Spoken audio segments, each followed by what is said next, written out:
Why did you agree to do this interview with the BBC?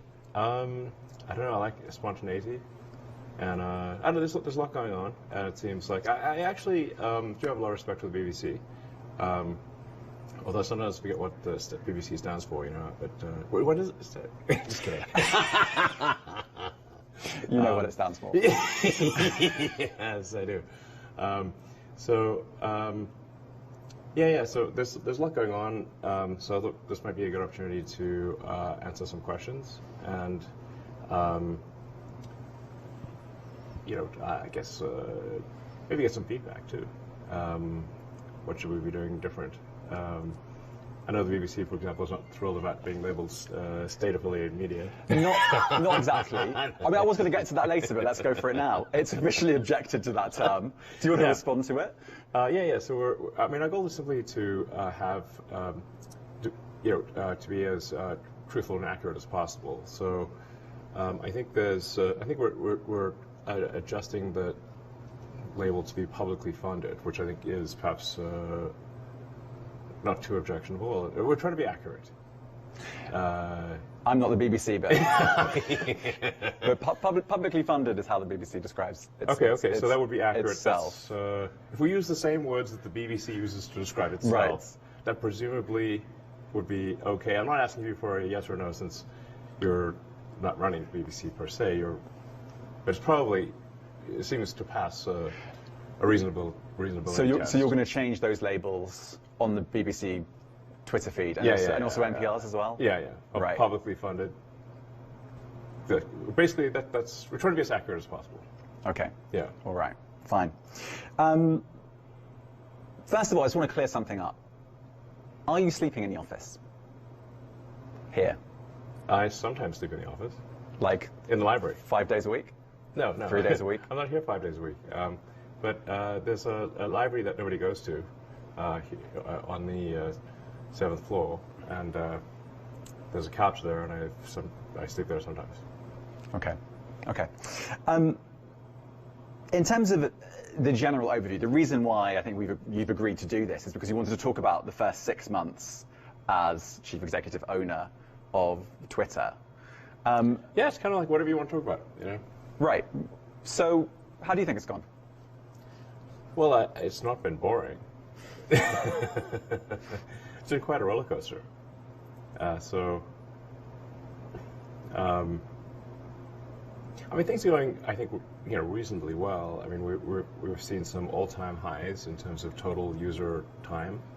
So we passed 8 billion user minutes per day, which is a lot of user minutes. So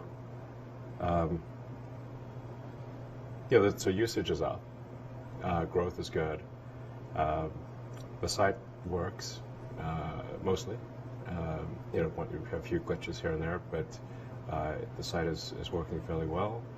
And we're doing it with a small fraction of the original, headcount. So, I mean, you mentioned outages there. There have been several.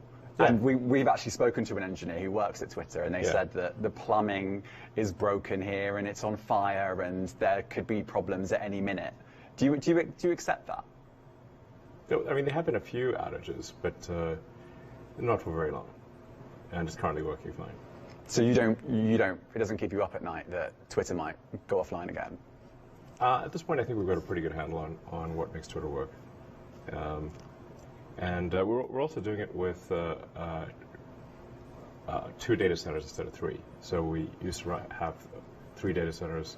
We shut down one of them. So we were actually roughly two-thirds of the prior compute capability. But we've made so many improvements to the core algorithm. In some cases, we improved the core algorithm by 80%. So the actual CPU usage or computer usage is dramatically less. But the results speak for themselves. The system, despite being at all-time highs of usage, is fast. It's responsive. It's more responsive than it was before the takeover. And we've also added long-form tweets. We've added, you can now post videos up to 2 hours, and soon videos of any length. We're rolling out our subscriber programs so people can content creators can actually make a living on Twitter by having some of their content behind a paywall. And we open source the algorithm, so there's transparency about what tweets get shown, what content gets shown versus not. I think you say, like, what are you really going to trust? Are you going to trust some sort of black box algorithm from some other site, or are you going to trust the thing that you can actually see and understand? But do you accept that there are lots of engineers that are looking at the way that Twitter is built, and the lack of engineers, because so many have left, and are worried about the health of Twitter? Well, I mean, there've been many of these people have predicted that Twitter will cease to function. Their predictions have not turned out to be true. Insert Mark Twain, saying, rumors about death are greatly exaggerated. Let's go back 6 months. I mean, we're literally on Twitter right now. Right. So it must work. Let's go back 6 months and even further back than that. When you put that initial bid in, you then had a wobble. You kind of said, I actually don't want to buy Twitter anymore. I mean, it really is quite entertaining. I mean, it's like soap opera, because when I first made the offer, the response was the board adopted a poison pill. So they were like, hell no, you can't buy Twitter. We'd rather die. We'd like chew on cyanide before being bought. That was their initial response. And then you said, actually, I don't want to buy it. Yes, so and then they said, no, you must buy us. Gun to the head, you have to buy us. I'm like, are you the same people who said you'd rather die than be bored? Doesn't that seem odd? So I guess my question to you is, in terms of, you said that the reason was because of bots, because Twitter was filled with bots. Well, looking back at it now, was there a little bit of you that thought, actually, maybe I've overpaid, actually, maybe I don't want to do this, I want to get out of this? Be honest. Yeah, no, the problem was that the publicly stated user numbers were in excess of the real user numbers. I've heard you talk about that. Yes, you yes. Talk about that. Yes. Basically, looking back at it now, was that the only reason that you wanted to pull out? Yes. That was literally the issue. It's like let's say you buy a warehouse full of goods, and you're told that less than 5% of the goods in the warehouse are broken. But then you actually get the warehouse. You look into the warehouse, and it turns out actually 25% of the things are broken. You'd be like, that's not what you said. So then you changed your mind again and decided to buy it. Did you do that? I kind of had to. Right. Did you do that because you thought that a court would make you do that? Yes. Right. Yes, that is the reason. Right. So you were still trying to get out of it, and then you just were advised by lawyers, look, you're going to have to buy this. Yes. Interesting. So you yeah. So you didn't actually want to purchase it, even when you said you were going. Well, not at that price. You were going to, really. No, I mean, like let's say, I think the analogy is pretty close. Like, let's say, it's like there's a warehouse full of goods. They say the warehouse, less than 5% of what's in the warehouse is broken. And then you walk into the warehouse, you say, actually, it's 25%. So you might still want to buy what's in that warehouse, but probably at a lower price. Not buying the stuff that's broken. So you didn't have an epiphany. You just thought, I'm gonna have to buy this. I might as well buy the bullet. Yeah. So then you walk. It's not super complicated. Right. I'm not sure you've said that before. Oh, fair enough. So then you came into Twitter. Cue a whole bunch of court cases. You said this in the BBC interview, blah, etc. So you then came into Twitter with a sync. What were your first impressions? Well, I thought, wow, this is a really nice office building. And expensive. Yes, a very expensive office building. Great decor. It's a lovely place.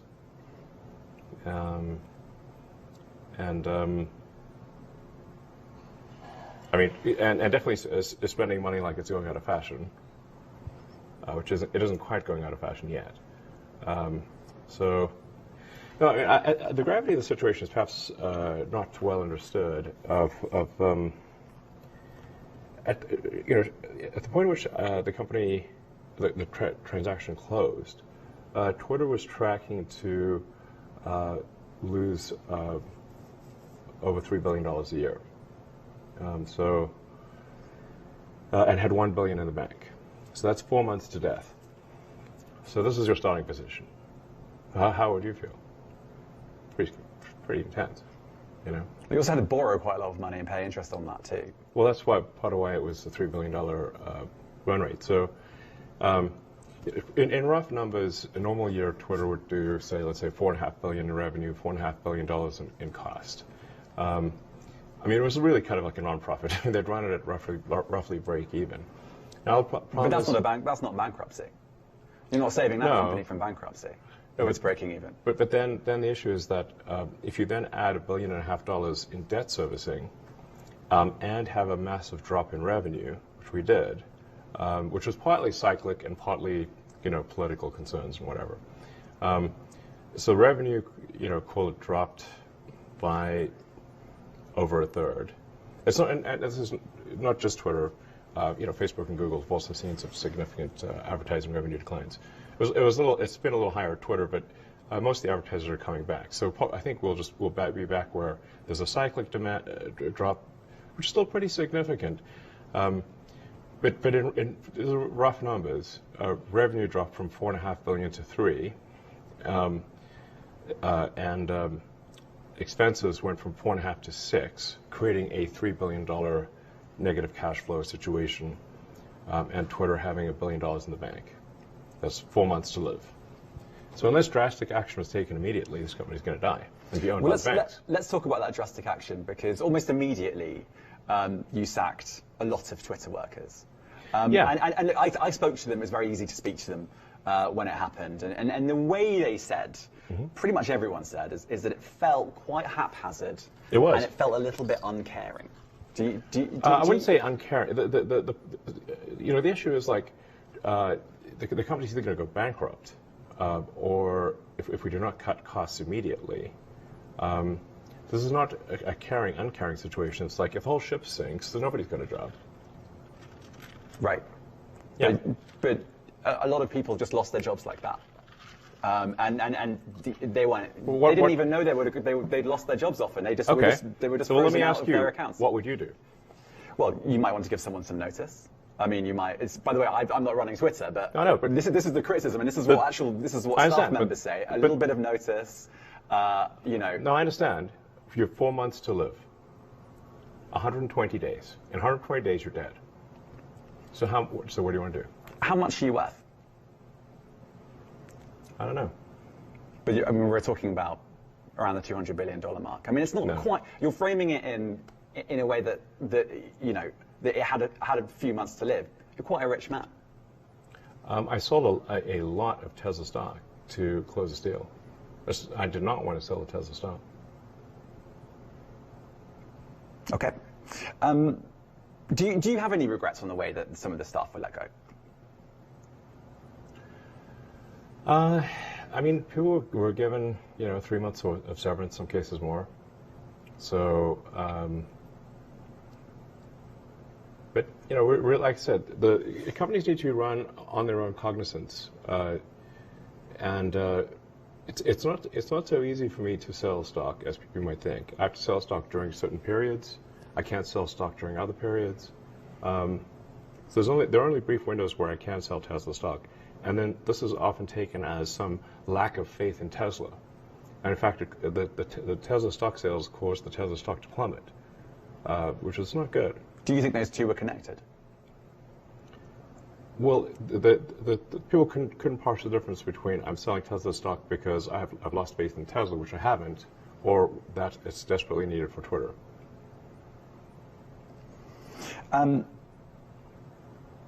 Okay, and then after that, after you let go of a lot of staff, obviously Twitter became slimmed down a lot, and then you started making some more policy decisions. One of those policy decisions was to bring Donald Trump back. He hasn't actually tweeted yet. Right.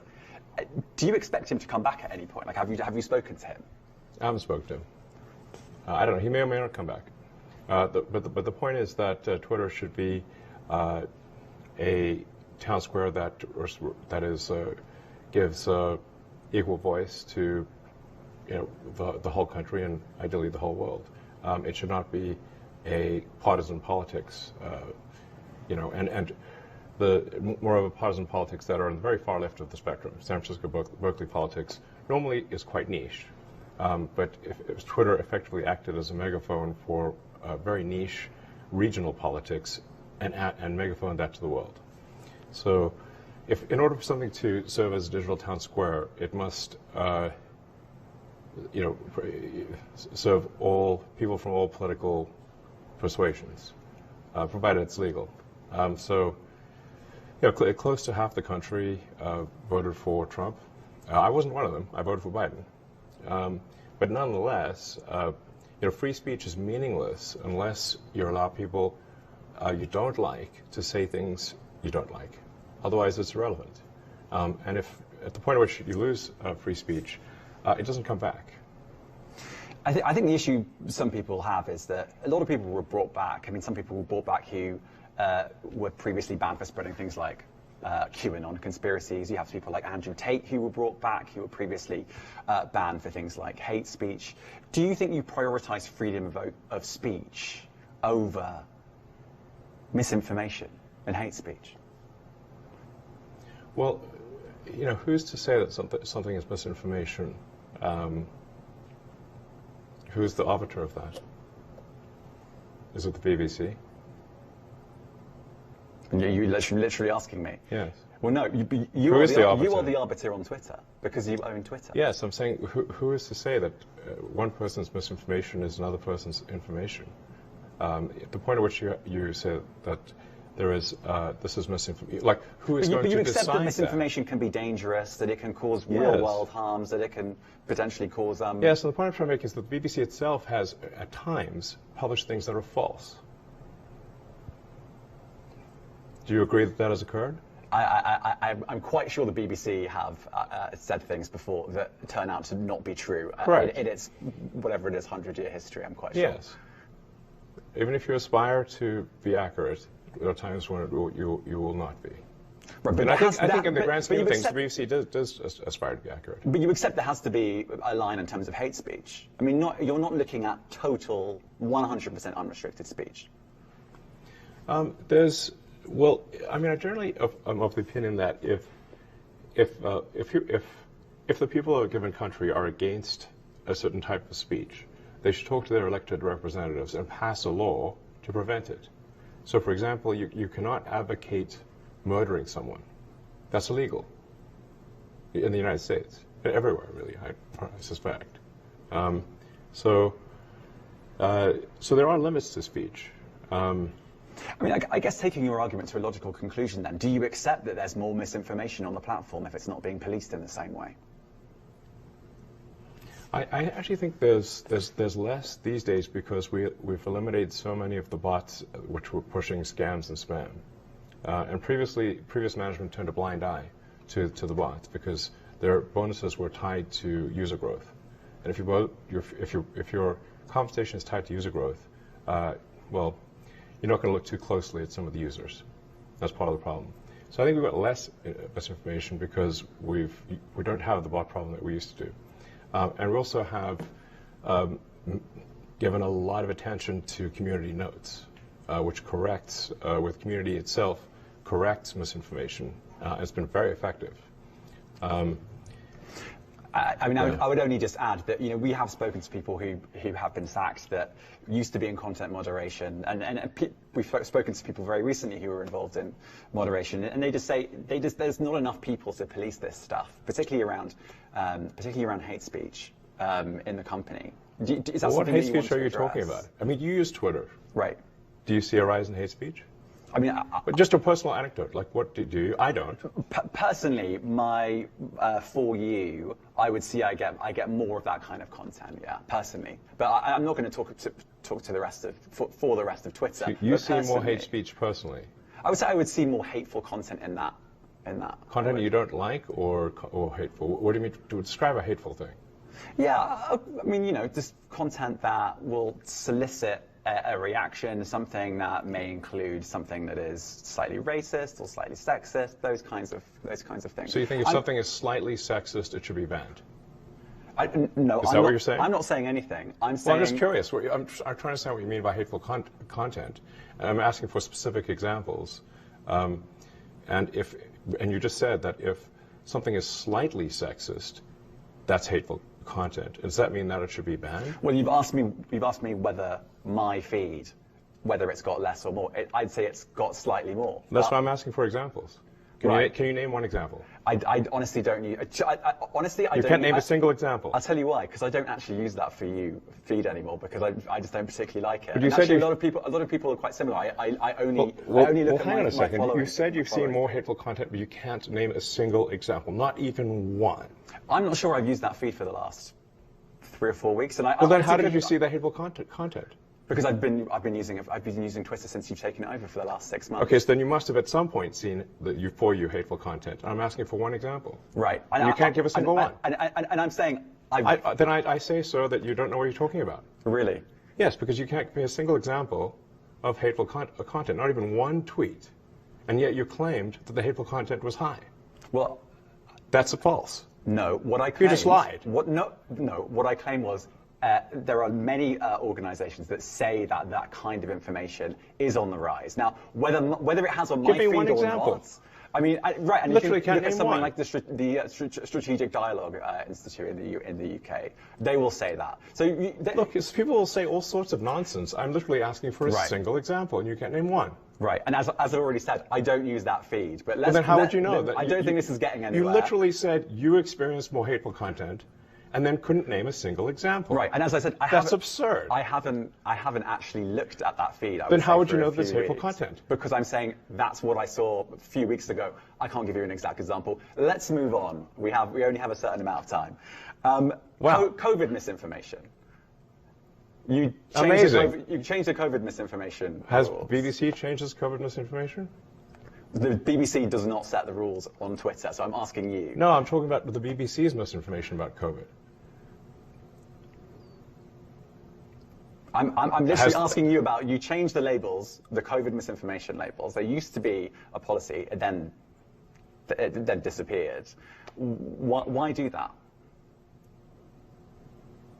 Well, COVID is no longer an issue. Does the BBC hold itself at all responsible for misinformation regarding masking and side effects of vaccinations, and not reporting on that at all? And what about the fact that the BBC was put under pressure by the British government to change its editorial policy? Are you aware of that? This is not an interview about the BBC. Oh, so. You thought it wasn't? I see now why you've done Twitter Spaces. I am not a representative of the BBC's editorial policy. I want to make that clear. Let's talk about something else. If you want to talk about the BBC, you too. All right, let's talk about something else. You weren't expecting that. Let's talk about something else. Narendra Modi. The BBC did a documentary about Narendra Modi and his leadership during the riots in Gujarat. We then believe that some of that content was taken off Twitter. Was that at the behest of the Indian government? I'm not aware of that particular situation. So you're not sure? I don't know. I don't know about that. What exactly happened with some content situation in India. The rules in India for what can appear on social media are quite strict. And we can't go beyond the laws of a country. But do you get that if you do that, you incentivize countries around the world to simply pass more draconian laws? No. Look, if we have a choice of either our people go to prison or we comply with the laws, we will comply with the laws. The same goes for the BBC. Okay. Since you became CEO, there's been another story in town. No, I'm not CEO anymore. Okay, you're chief twit, or what are you? No, my dog Floki is the CEO. Okay.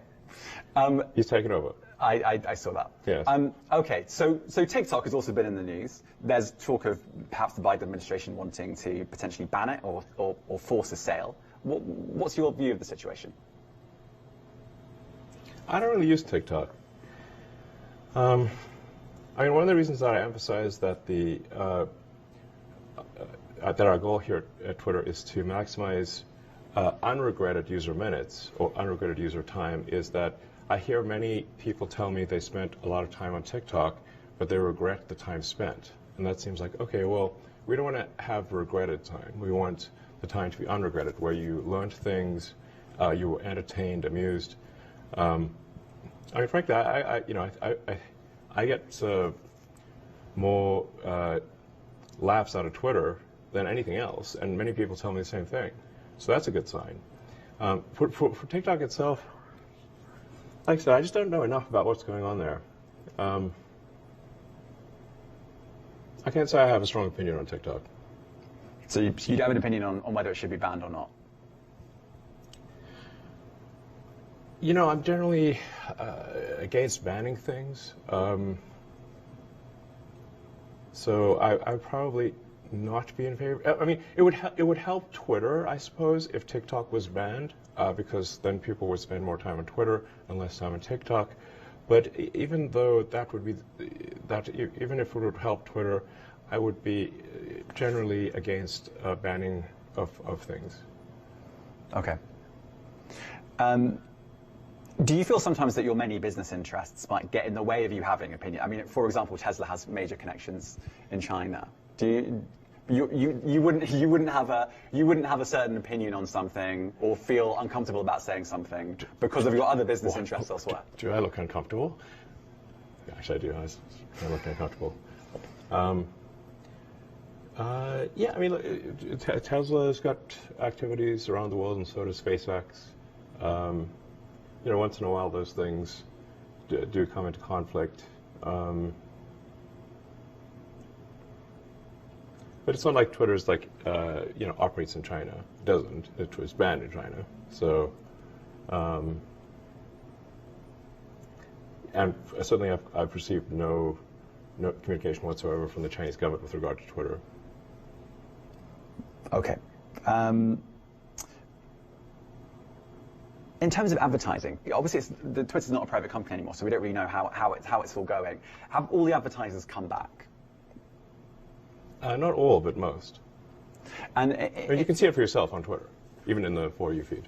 Right. I mean, following. In the following feed. Don't use For You because it sucks. Right. Filled with hate speech, I'm told. That's not what I said. Okay, fine. Well, why don't you use For You? What's wrong with it? How is it going? Is Twitter in profit now? No, Twitter is rough. I'd say we're roughly break even at this point. And I think you've said before you see a world where you could be in profit. Is there a timeline on that, do you think? I mean, depending on how things go, if current trends continue, I think we could be profitable, or, I mean, I'd say, to be more precise, we could be cash flow positive this quarter if things keep going well. This quarter, as soon as that? Possibly, yeah. Wow. And do you have a message for the advertisers? I mean, can you say which advertisers haven't come back? I think almost all of them have either come back or said they're going to come back. There are very few exceptions.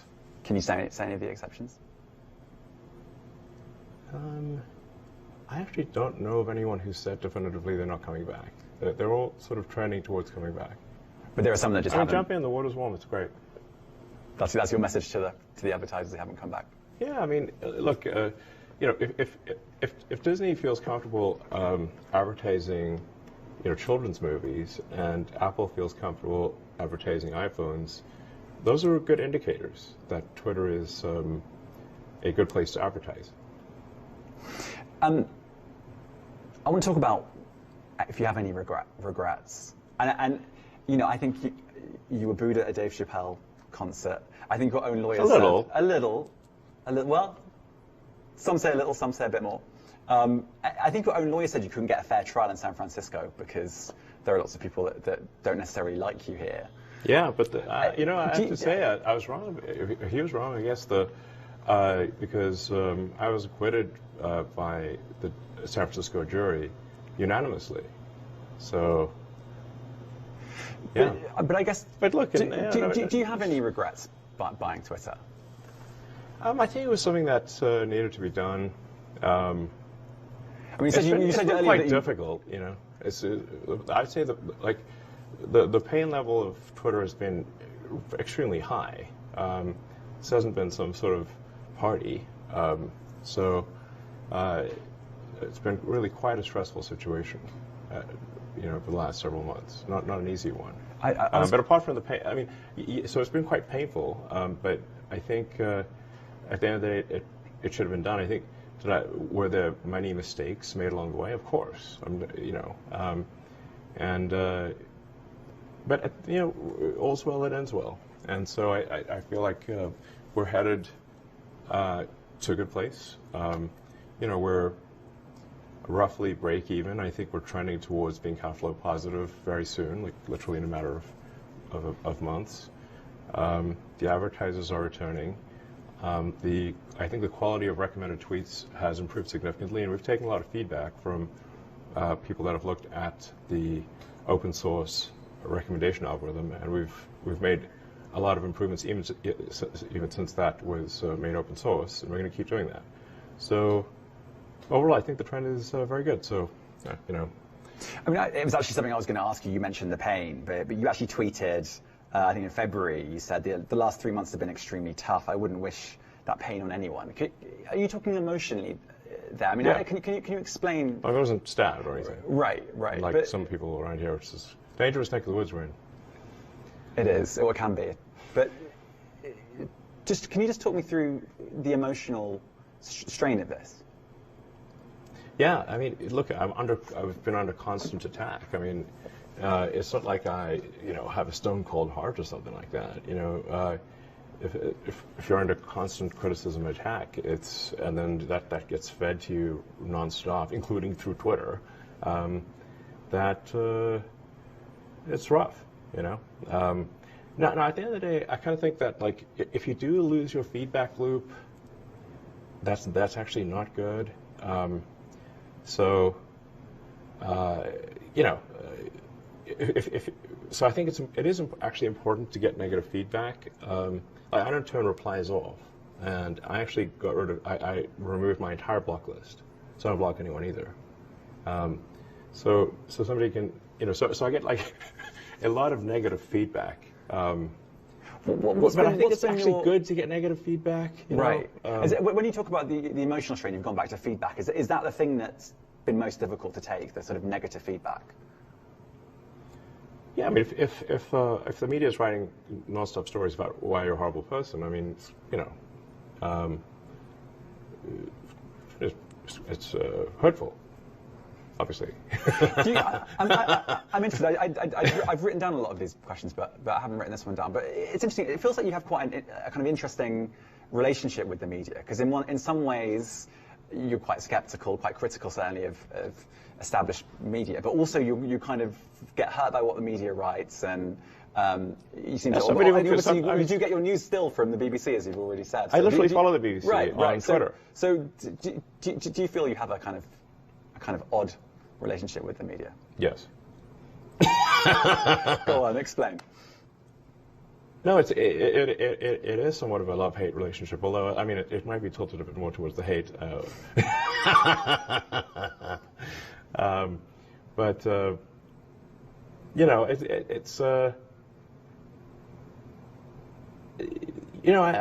think this is sort of part and parcel of having a free media situation, which is that I do take heart in that the media is actually able to trash me on a regular basis in the United States, the UK, and whatnot.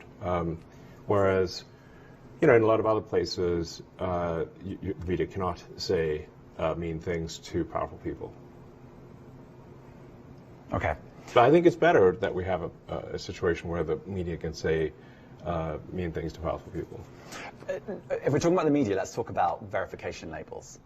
You obviously want to create another revenue stream that's subscription-based. Is verification the way to do that? Because we have a kind of a situation at the moment where the New York Times doesn't have a verified badge, whereas anyone else who can pay whatever few bucks a month can. Can that be right? Is that what you envisaged when you bought Twitter? I must confess to some delight in removing the verified badge from the New York Times. That was great. Anyway, they're still alive and well, so they're doing fine. But on a serious note, it could flame disinformation again if you have verified accounts that are from anyone who can pay money. They go up to potentially the top of feeds. They get more action on Twitter, and traditional media that may not pay for verification doesn't. Do you see how that could potentially be a driver of misinformation? Well, I mean, I think the media is a driver of misinformation much more than the media would like to admit that they are. I mean, that's a different question. Yeah, but you are sort of saying like who knows best, the average citizen or someone who is a journalist.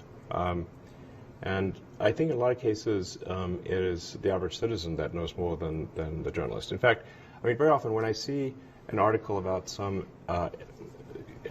that I know a lot about, and I read the article, and it's like they get a lot wrong. Sort of the best interpretation is is someone who doesn't really understand what's going on in industry, has only a few facts to play with, has to come up with an article. It's going to be, it's not going to hit the bullseye. So then, like, generally, this is how I explain this to other people. If you read an article about something you know about, how accurate is that article? Now, imagine that is how essentially all articles are. They're an approximation of what's going on, but not an exact situation. So if somebody is actually, let's say, in the fray, or like an expert in the field, and was actually there, and writes about their experience of being actually there, I think that actually that's in a lot of cases going to be better than a journalist, because the journalist wasn't there.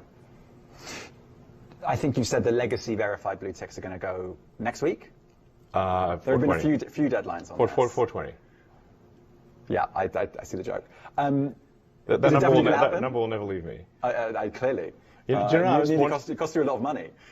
Well, fortunately, it didn't in the trial. Well, yeah, right, for the SEC, right? Yes, we're going to ask for a refund. Yeah, okay. Yeah. Good luck. Let's move on from that. But blue ticks, in theory, all legacy blue ticks gone next week, and at that point you'll kind of work out whether this is going to sink or swim. Yes. What's your hunch? I mean, you've obviously. I think it's going to swim. Yeah. Yeah, it'll swim just fine. Okay. What are you looking for in terms of a revenue stream on that? What are your goals? Well, I don't know if it's like necessarily a giant revenue stream.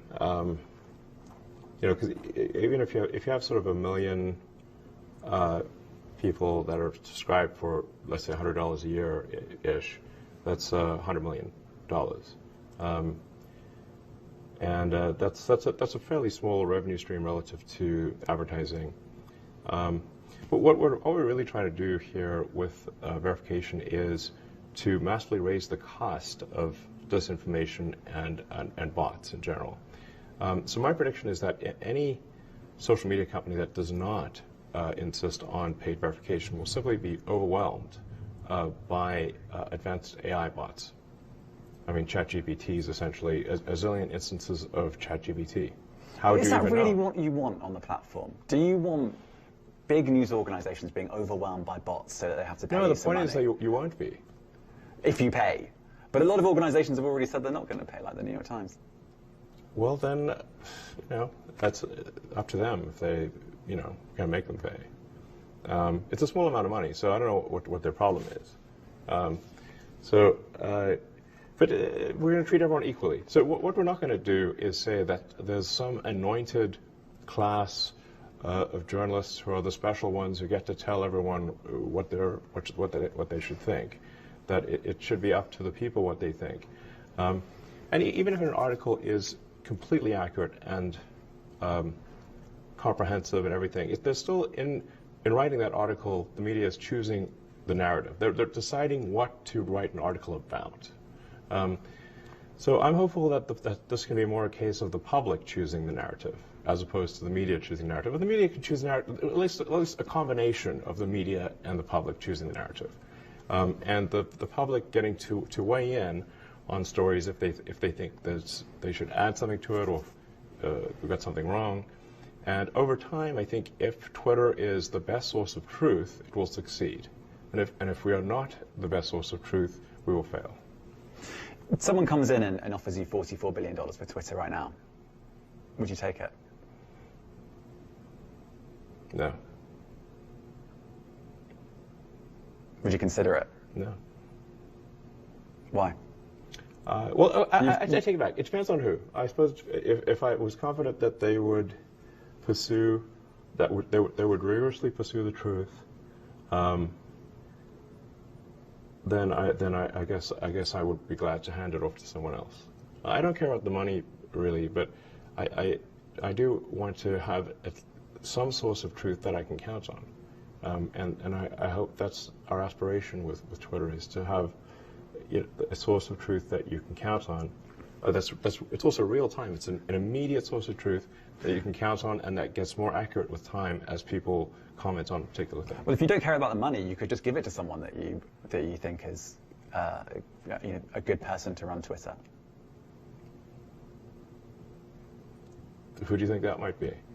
I'm not the boss of Twitter. No, but you might still have an idea. Who could run Twitter? Yes. Honestly, I have no idea who could run Twitter. Yeah, it's a hard job.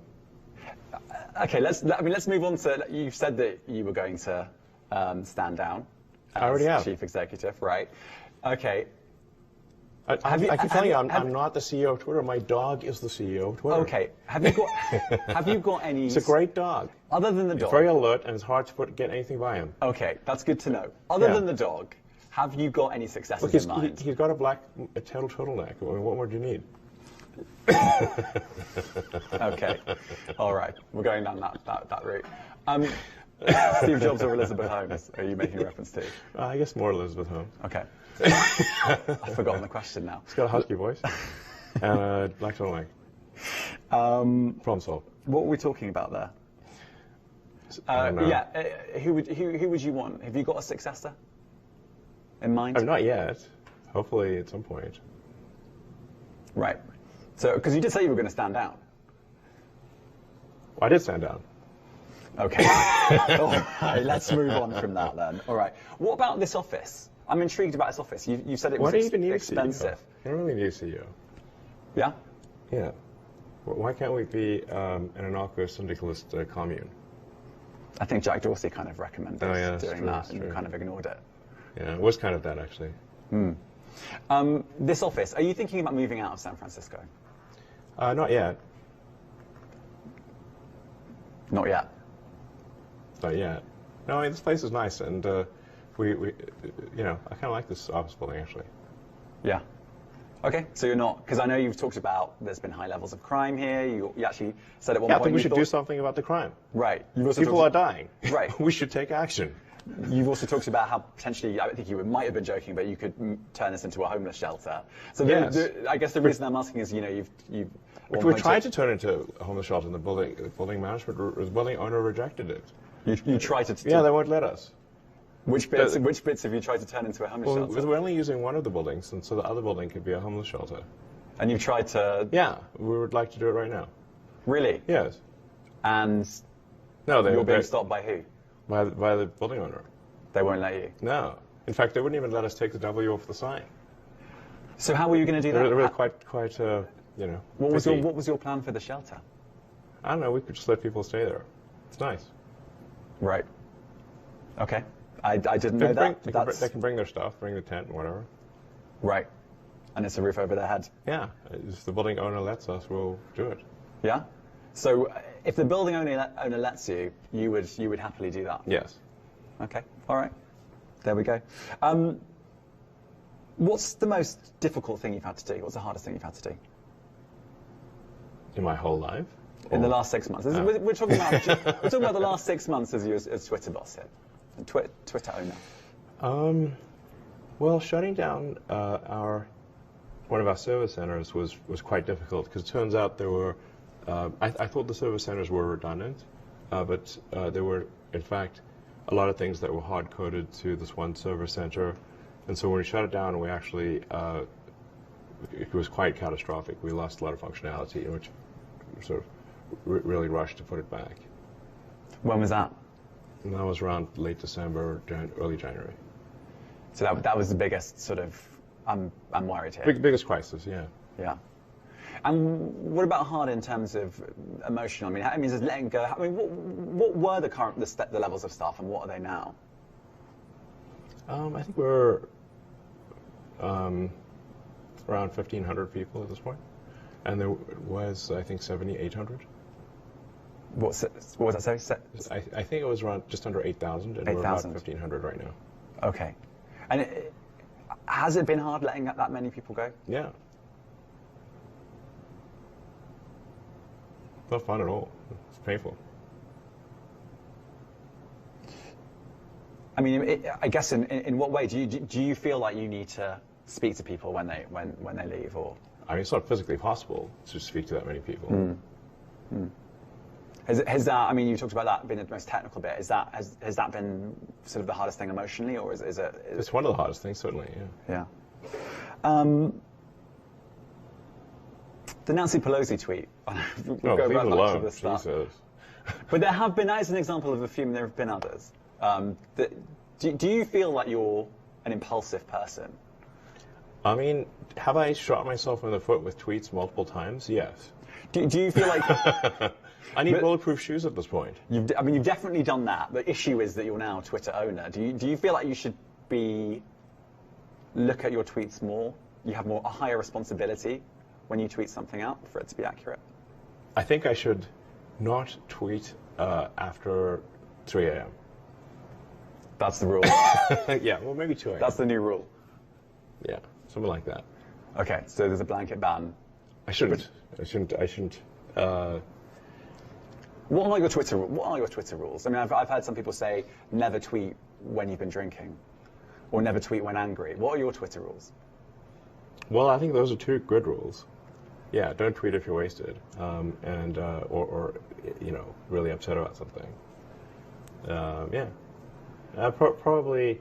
I mean, a good friend of mine actually had a good suggestion, and it has helped, which is that if you're going to tweet something that maybe is controversial, save it as a draft and look at it the next day and see if you still want to tweet it. And that has been a good rule of thumb. Okay. So I've got a bunch of things in my draft folder that I'm glad I didn't send. I can't remember whether I've asked you this. This is my sort of wrapping up at this point. But yeah, do you have any regrets? I mean, one can always, like, hindsight's 20/20, so that, a bunch of decisions that could have been made better for sure. But as I said, all's well that ends well, and things are going pretty well. So in the grand scheme of things, I can't complain. Okay. I'm going to just check my list of things to make sure I've actually asked. I mean, maybe this is something that people on the Twitter want to say. Ask, we can ask them. That's on you. That's on you. There's 680,000 people listening. There you go. That's a lot. That is a lot. Let's see. How do we see? Okay. Let me see who. I'll just look at my tweet and see what people are saying or what questions they have.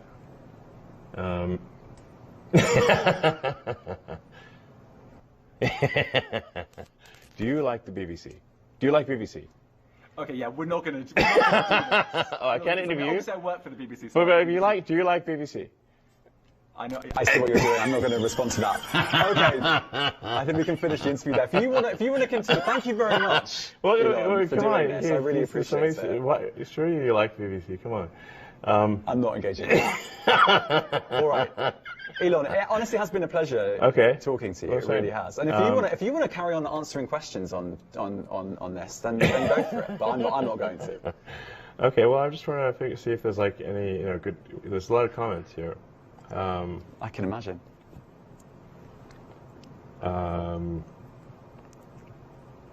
There's so many. Anyway, so it's nice to be interviewed by the BBC. I have a lot of respect for the British Broadcasting Corporation. When did you say when the actual label's going to go public? Oh, is it? Do we still say state media or whatever?